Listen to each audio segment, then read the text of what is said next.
Ассаламу алейкум, урматтуу мекендештер. Мына бүгүн 25-нен 26-сына караган түнү Кудай буйрса 372 боюнда бар кыз келиндерибиз Кыргызстанга учуу астында турат. Баары жакшы, Кудайга шүгүр, тынч. Бул жерде Москва шаарында жашап иштеген 30-40ка жакын коомдук уюмдун активисттери келип, баары жардам үстүндө, жардам берип жатышат.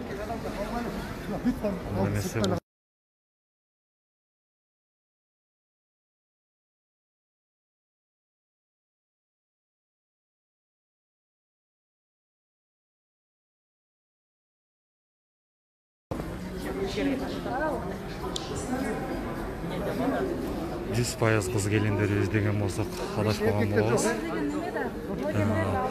Арасында бүгүн бир гана эркек бала учуп кетиши мүмкүн. Бизнес класс менен Кыргызстанда бүгүн күндүзү апасы өтүп кеттир.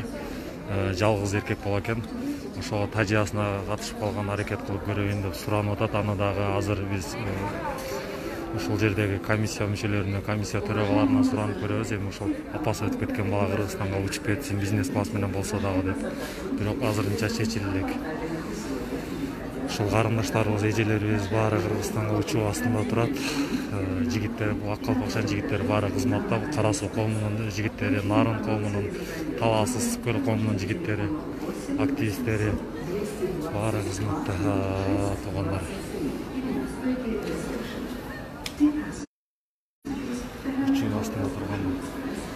Саламатсызбы Гүлбаршын эже, бир минут маалымат берип кетпейсизби? Бүгүн кимдер учуп атат?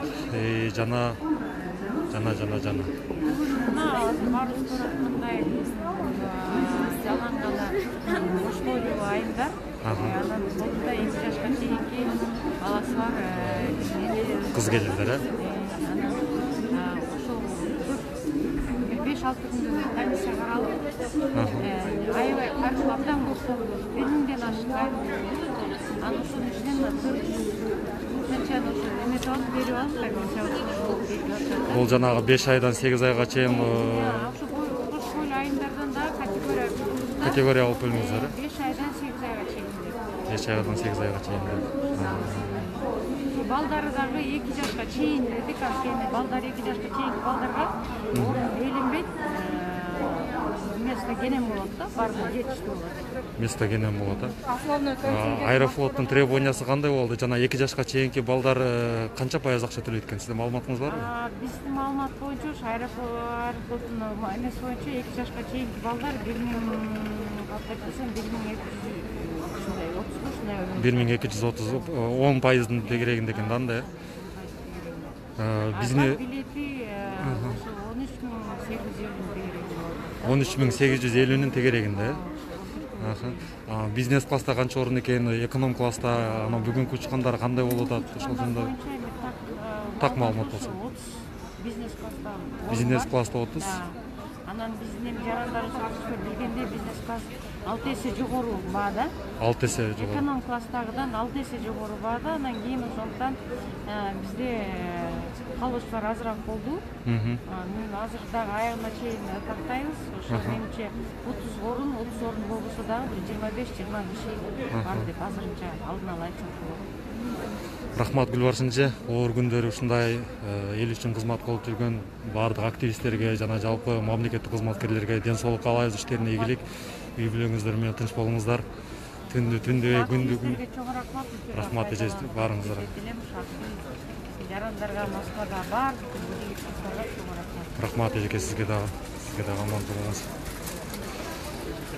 Мындан да астыбызда Иште канча эркек бар? Ары ушунча аял ушунча. Сыртта турса болот. Рахматтарын айтып. Анда аларга тартып койшкун. Бүт рахматтарын айтып, биз видеолор салып тартылды. Бул жерде Кыргыз Республикасынын Ички иштер министрлигинин полковниги Аскат Алиев мырза, бул киши дагы өзү жеке бүгүнкү учакка өтө чоң бир салымын кошту десек жаңылышпаган болобуз. 24 саат иштеп аткан кыргыздардын бири, азаматтарыбыздын бири Аскат мырза бүгүн ким учуп атат жана кимдер кайрылды бүгүнкү күнгө чейин? Ошол жөнүндө маалымат берип кетесизби? 402 орундук чоң боюн самолет учуп атат. Анын ичинен 372 орун эконом класс. Ал жерге ошо элчилик тизме кылып, комиссиядан өтүп, текшерилип, жалаң 5 айдан 8 айга чейин боюнда бар айымдар жана 2 жашка чейинки ымыркай балдары бар айымдар кошулду. Анын ичинен ушул 80-85% жалаң боюнда бар айымдар болуп атат. Калгандары балдар менен. Андан сырткары 30 орун бул бизнес класс экен.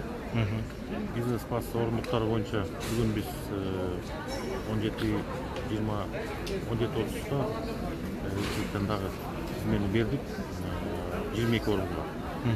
22 орундун ичинен 7-8 ошо адамга Россия посольствосу, Кыргызстандагы Россиянын посольствосу бияка бизге кат жөнөтүшкөн элчинин атынан. Биздин жарандарды ошо учканга уруксат берилди бизнес класс менен. Ошол бизнес класстын ким баасына макул болгондор келип азыр алып атышат ошо списоктогулар. Азыр менде так маалымат жок, ошо канчасы учуп келет, канчасы учпайт. Биз баш аягы 22 кишиге тизме бердик. Ошондо азыр 7-8 орун бош турат бизнес классы. Бул жерден аэропортко 1-2 жаран келип ооруп атабыз деп кетишибиз керек. Врачтарга көрүнүп азыр бүтүп отурушат. Баарын ар жакка киргизгенден кийин жактан комиссияны карайбыз. Врачтарга көрсөтөбүз. Чындыгында мына бирөөсүнүн өзүн көрүнүп алган акыбалы оор экен. Өңүнүн önүнө мындай врач болбосок да өңүнүн önүнө көргөндө өңү сапсары экен. Врачтар бияктан ишин кесип ачып туруп, кайра жаап Боткинский больницага жиберип, ал жерден 650 000 рубль операцияга деген экен. Булар шарт окуп, Кыргызстандан да сүйлөштүк. Ушул жакынкы 3-4 күндүн ичинде барып операцияга жаткызсак, абдан жаман болуп калышы мүмкүн болот. Ошон үчүн биз бош орун болгондон бизнес класска өзүлөр тем более акча ортодо сатып алабыз деп айтып атышат. Азыр буюрса сарды айымдарды киргизип алсак, мына бияка да кондиционер бар. Ошол бизнес класста болсо да учуп кеткенди аракет кылып көрөйүн деп бир жигит келиптир да. Бүгүн апасы өтүп кетиптир, сизге кайрылды. Эгер комиссия ошону карап бере алабы? Жалгыз жигит энесинен ошол акыркы сапарга узатып калган, бир үлгүрүп калсам деп силерге кайрылыптыр да. Албетте бул адамдык сапат менен караганда арты кайрылып болсун, жакын өтүп кетиптир. Азыр мына баарын киргизип бул жерден. Анан жана бош орундуктар болсо бизнес класс менен сатып алып болсо, жактан комиссиянын баарын жүрүшөт, ошол менен наблюдательный советтин диаспорадан өзүнө окшогон активисттер жүрүшөт. Ошолор менен кеңешип жакшыркай чечим чыгарып кошуп кетсе болот, болуп атса. Анткени биз мына 100% жалаң аялдар учат деп атабыз. Анан ошо самолеттин ичинен 400 айымдын ичинен 2 эркек көрүнүп калса, биздин мына ушуга чейинки кылып аткан ишибиздин баары баягы туура эмес, терс жагдай түзүлүп калышы мүмкүн. Мына өткөндөгү рейсте бул 402 адамдын ичинен жана хостелдеги урда учпай калган жаш балдар 40-50 адам жаш балдар болуп калды. Ошолордун 40-ны атайын провокация кылып, мына жалаң балдар учуп деп тартып кетти. Бүт биздин кылган иштин баары бүт Москвада эркектерди учурдуңар, туура эмес иш кылдыңар деген абдан биздин элибизден биз жака терс ойлор болду. Ошон үчүн бул рейсте 100% жалаң биз айткандай айымдар учтун деп комиссиондо чечилген. Бул тилекке каршы 8 месттарды мына бош болуп атат. Бизнес класс. Көбүнүн шарты жок экен. Жанатан бизге ар кандай кайрылуулар болду элчиликтен. Эркектер учуп кетели деп бизнес класс менен. Бирок биз ошол комиссиянын чечими деп көбүнө макул болгон эмеспиз. Эми азыр 2 жигит келип ошондо кайрылып атып турган да, получается. 2 жигит. Атасы өткөн, бирөөсү апасы өткөн. Экөө келдиби? Жок, бирөө жанагы жигит, тиги турган жигит апасы өтүп кеткен да. Дагы бирөөсү турат, ошо эгер адашпаган болсомчу, анын атасы өтүп кеткен деп. Эгер адашпаган болсо. Комиссионер мен билгенден мага келип кайрылып, азыр эме болгон, мына врачтар менен барып көрдүк. Жана ооруп аткан. Анын чындыгында акыбалы абдан оор экен. өзүбүз көрдүк, мына врачтар да барып көрдү. Азыр киргизгенден кийин ал кишини киргизе өтүп коелу. Андан сырткары жана бизнес класста Россия тарап суранган жана каттын ичинде 8 кишиге кат жөнөтүшкөн, ошонун ичинде 2 эркек бала бар экен. Орус жарандары, орус балдар. Алар уже кирип кетишти. Регистрациядан өтүп, жана эле келип билет алып кетип кетишти. Ал бизге тиешеси жок. Россия тараптан аэроплотко да жөнөтүшкөн. Кыргыз өкмөтүнөн Бизге да жөнөтүшкөн. Эртең ошол балдарды көрүп баягы терс ойлор болбосун, мына деп мындай эркек болор. Ошо 8 жаран жана списокко келген 8 жарандын ичинен экөө мен билгенден уже экөө өттү. Экөө орус бала өттү. Мына тиги баланы карайбыз, мына алга айтып атасыңар. Ата-энеси өтүп кеткен бала. Аларды дагы барып, бас комиссияны карайбыз. Рахмат Аскат мырза, сизге ден соолук, иштериңизге ийгилик.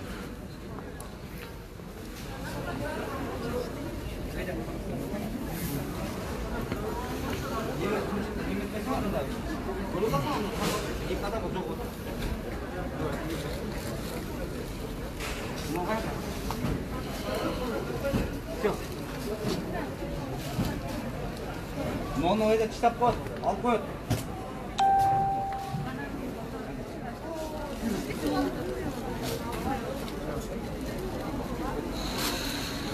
Arı kartanda eceler var o, uzayganlar o sökü o.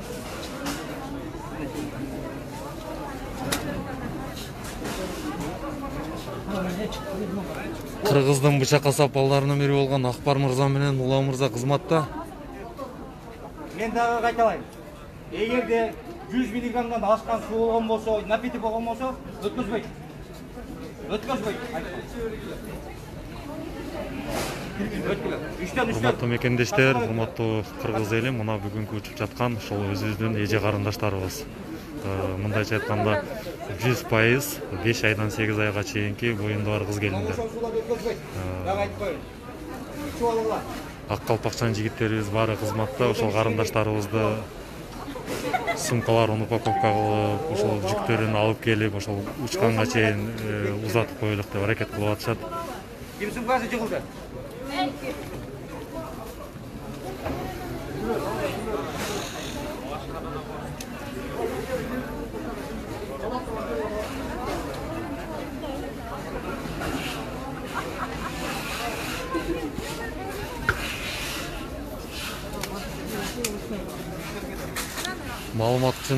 Маалымат үчүн айтып кетейин, 372 орун бул эконом класс, 30 орун бизнес класс экен.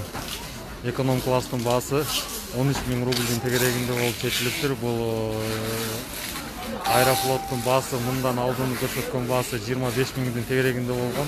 Кыргыз Республикасынын Россия Федерациясындагы элчиси Алексей Чеченкуловдун жана ошонун командасынын аракети менен баасы мындайча айтканда 2 барабарга төмөндөдү, арзандады. Ошол үчүн жеке өзүмдүн атыман, ошол жалпы эле биздин кыргыз бир туугандардын атынан элчибизге дагы ыраазычылык айтып кетсек, бул ашыкча болот.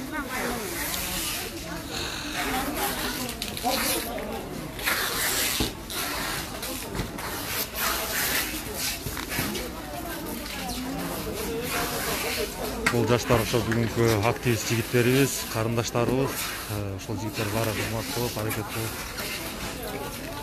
кызмат болушат. Канат мырза, бүгүн кимдер учуп атат, ошол жөнүндө кичине маалымат берип кетсеңиз. Сиздин көзүңүз менен караганда. Адилеттүүлүү болгондой. Дагы билбейм, азыр өтөбүзчү баардыгы бизнес кылганы. 8 айлык боюнда барлар, биринчи категория боюнча экинчи, 2 жашка чейинки деп барлар.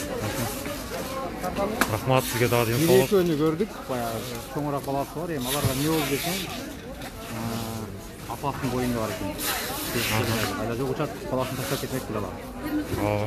То есть апасынын боюнда бар, анын колунда дагы кичинекей баласы бар, Инстаграмдан чыкты, мен дагы Фидетиге ошол көргөндөр жалды сурадычы. Чоң эле 5-6 жашар баласы бар, учуп кетип атса деди. Жакынатып барсам, апасынын боюнда бар экен деп келди. Баласын таштап кетмекти эле ужатка. Ооба. Мынандай наристелерибиз учуп атат, апалары менен. Жигиттерибиз кызматты кылып атат, азаматтар.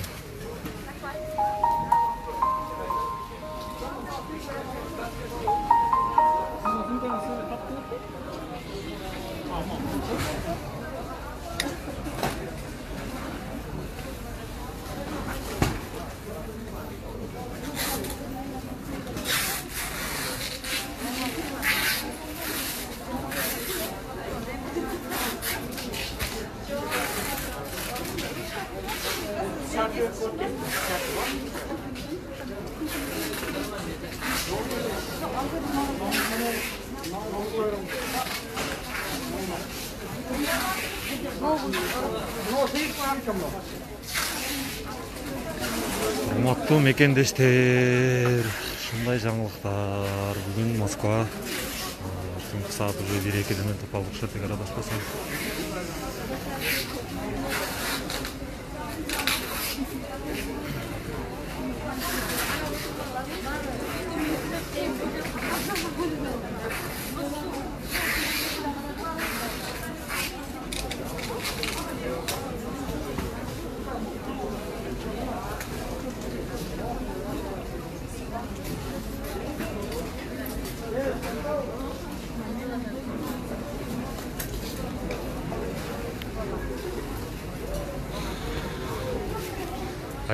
Айзада Мухтарова, рахмат, есен аман жетіп алсын, ушул эже карындаштарыбыз баары есен аман жетіп алсын.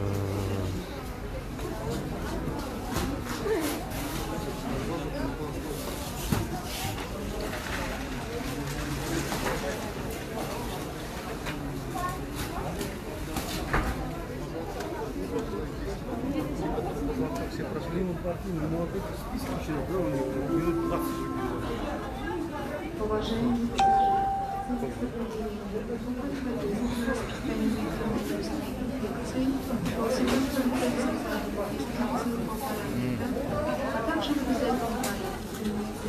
Замир Мырза кызматта, молодец. Колдон келишинче аракет кылып, элдин алкышын алып атат десек жаңылышпайм. Мынантип алтындай болгон карындаштарыбыз келип туруп кызмат кылып атат. Азаматсыз.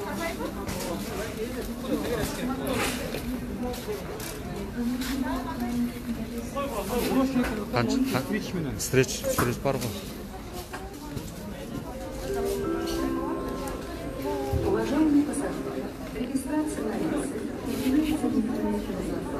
Саламатсызбы? Кыргызстанга учууда кандай настроениңиз жакшыбы? Кызыңыз канча жашта? Өзүңүздүн көзүңүз менен караганда бүгүнкү учакта учуп кетип аткандар канча пайыз реалдуу мындай акыйкаттык менен чечилген? 100%, Рахмат. Негизинен баары баягы мындайча айтканда бүгүнкү күндүн стандартына жооп берем, мукта талапка жооп бере тургандар. Сиздерге ак жол, ийгилик, эсен аман жетип алыңыздар, бар болмаса.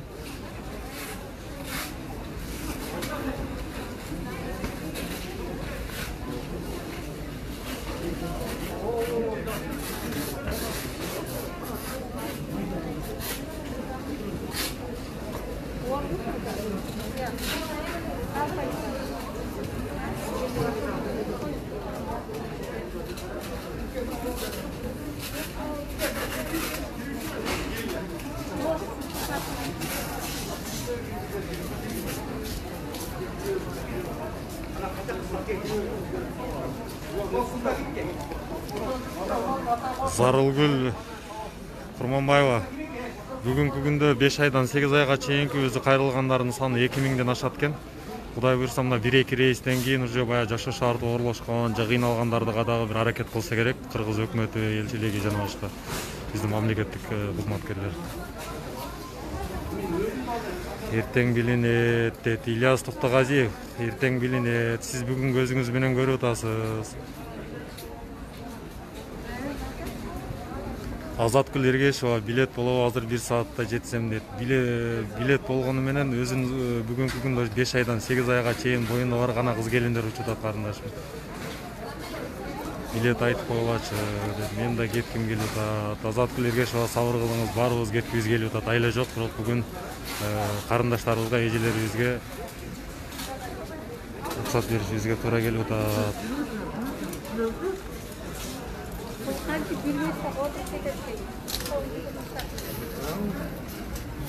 Карындашым бүгүн ким берип жатат? Кичине маалымат берип кетпейсизби? Канчалык акыйкаттык менен кызмет түзүлгөнү жана башка боюнча. Шындык, жалаң моюндагылар келип атат. Жалаң моюндагылар, ак жол силерге азаматтар. Эсен аман жетип алыңыздар, баарыңыздарга ден соолук. Өтүп кетиңиз.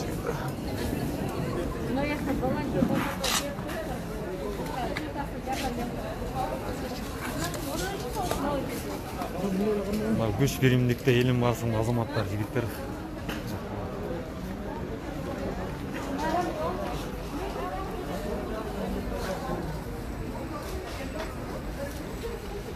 Азаттык Эргешева, сизге рахмат.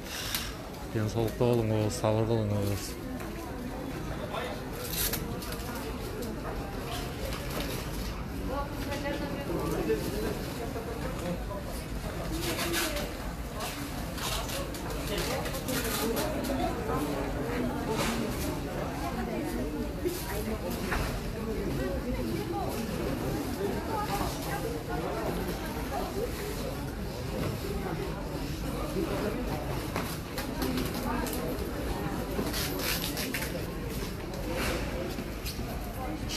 Урматтуу мекендештер, замандаштар, өлкөбүздө тынчтык болсун, Кыргызстаныбызда тынчтык болсун.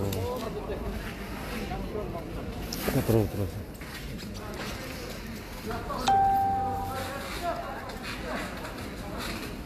Коомчулуктан жардамга келген жигиттерибиз, кыздарыбыз, жалпы мамлекеттик кызматкерлер бар арасында.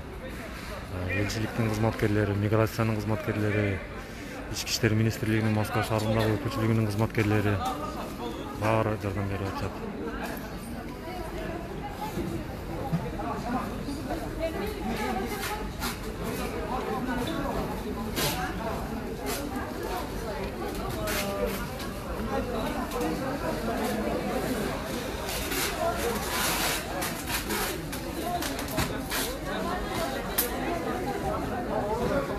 Айбек Камилов, сизден сурооңузду азыр окуп туруп жооп берген аракет кылып көрөлүк. Салам алейкум, биз качан кетебиз? Сиз экөөбүз Кудай буйруган күнү кетебиз, Айбек мырза. Кудай буйруса бул оор күндөр да өтүп кетет. Жакшы күндөр алдыда.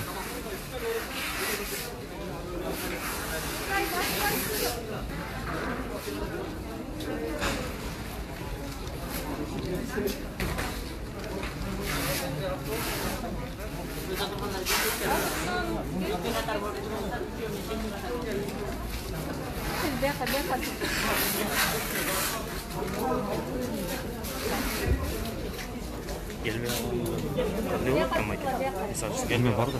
Var mı? Sokarda kalmış. Ha, dok var ha. Gene. Замир мырза терлеп калып туруп мына кызматты кылып аткан жигиттердин бири.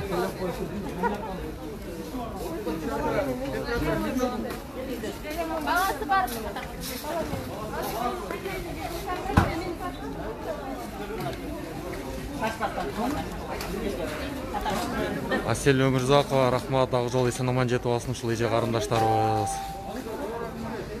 Досум Талабек Усмонов, Москвадан Кыргызстанга учуп жатышат.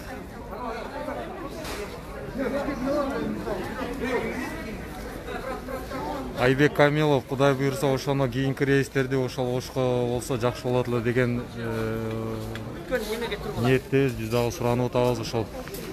Себеби азыр мына өзүмдүн жеке опросумда эле мына ушул жерде учуп жаткан 372 кыз келиндердин 90%га жакыны бул Ош, Жалал Абад, Баткен областынын жарандары экен. Ошого кийинки рейс Ошко болуп калса өтө жакшы болмок. Өкмөттөн дагы чечүүчү органдардын баарынан суранып кетет элек, ушул кийинки рейс Ошко болуп калса, Ошко учурган аракет кылып көрүңүздөр деп, эгер мүмкүнчүлүк боло турган болсо. Албетте, Ош эмес Бишкекке жеткенине деле көпчүлүгү ыраазы болуп, рахматын айтып атат десем ашы жакканы коебуз. Илимбек Манас аэропортуна иним. Манас аэропортуна түшөдүк.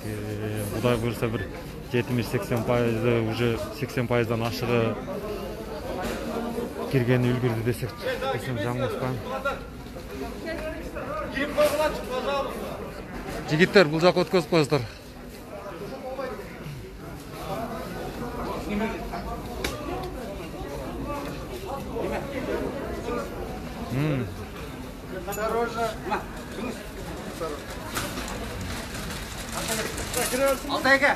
Алтайга. Gelin şöyle gelirsiniz.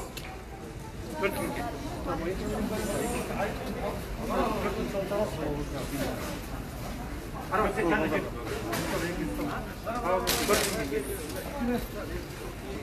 Болды, алдын чөтіп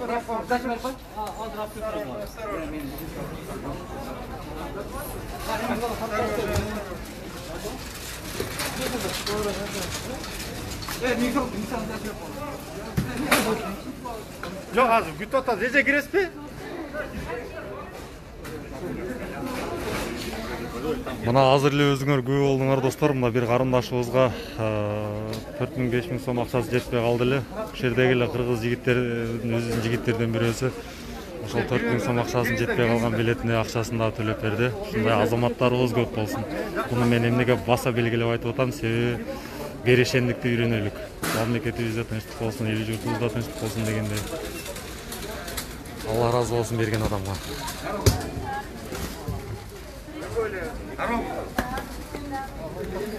Россиянын жарандары Кыргызстанга азырынча уча албайт.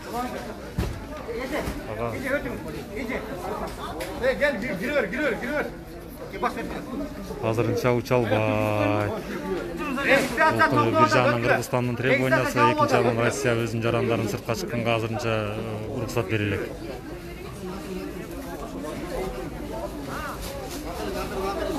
Регистрация тоқтады. Мына биздин алтындай болгон наристелерибиз Кыргызстанга учуп кетип атат. Аман болсун.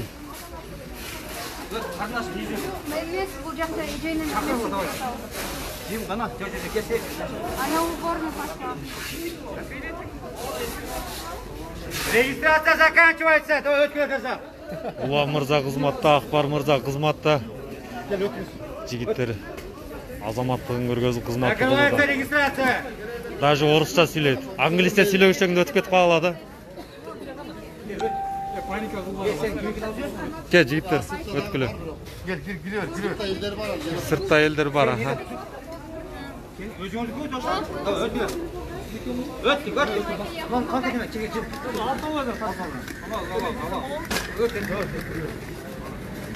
Öt, çekil beni. Kaçın bunlar?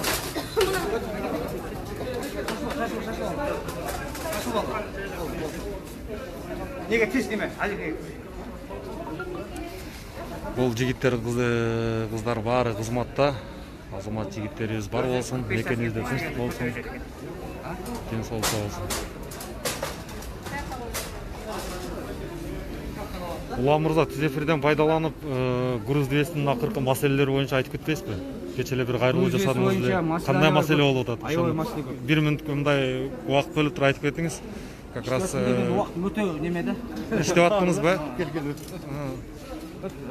Же.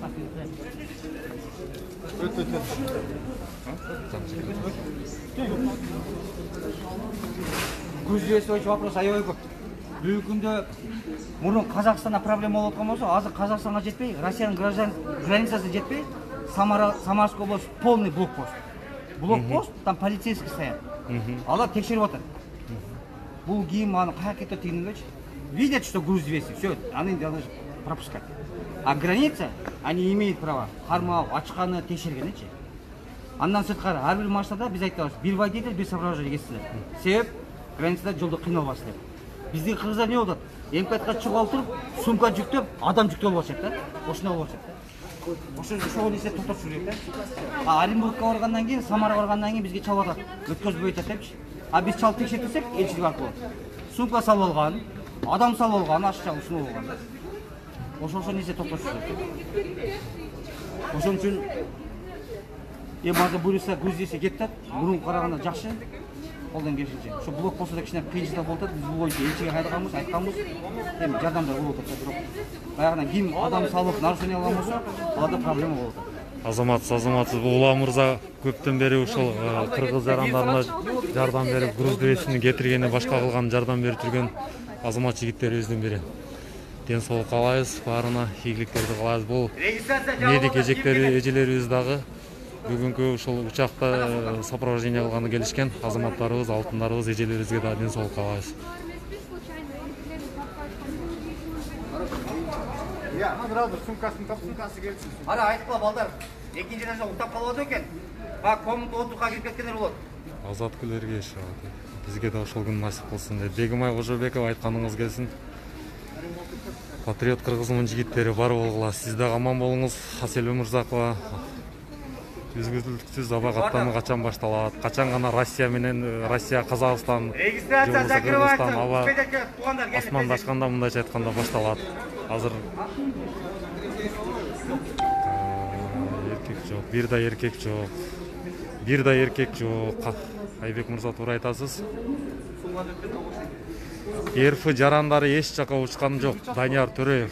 Мен сизге дагы кайталап айтып кетем, Россиянын жарандары сыртка чыкканы азырынча мүмкүн эмес. Кыргызстанда кабыл албайт Россиянын жарандарын азырынча. Качан ушул коронавирусту басып өтүп, обычный жөнөкөй жашоого келгенибизде кабыл алуу башталат. Бул Сыдык Сиров, Азамат жигит, бул дагы бүгүн кызматта. Аман болсун.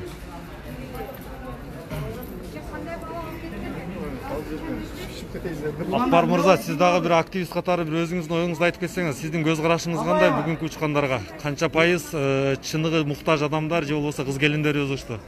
Башында эле айтылгандай, мына биринчи кишиден баштап учелге турдум.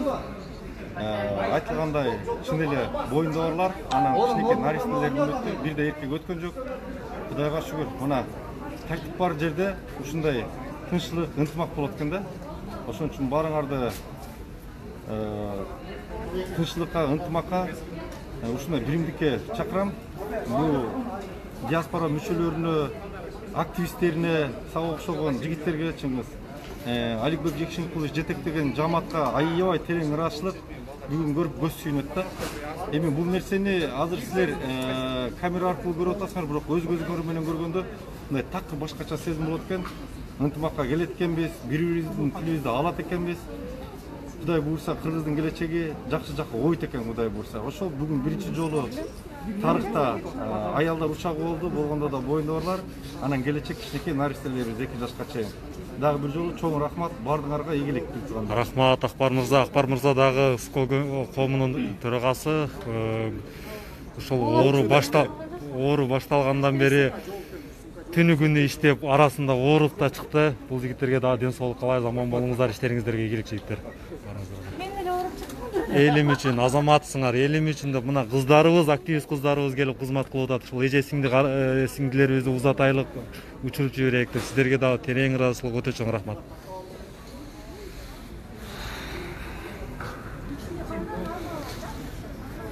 Дагы 4-июнь Уральская авиалиния учабы дейт. Азырынча Жылдыз Шекербековна белгисиз.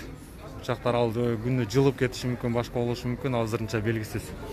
Ошо азыр аны А же деп Б деп айтышыбыз кыйыныраак.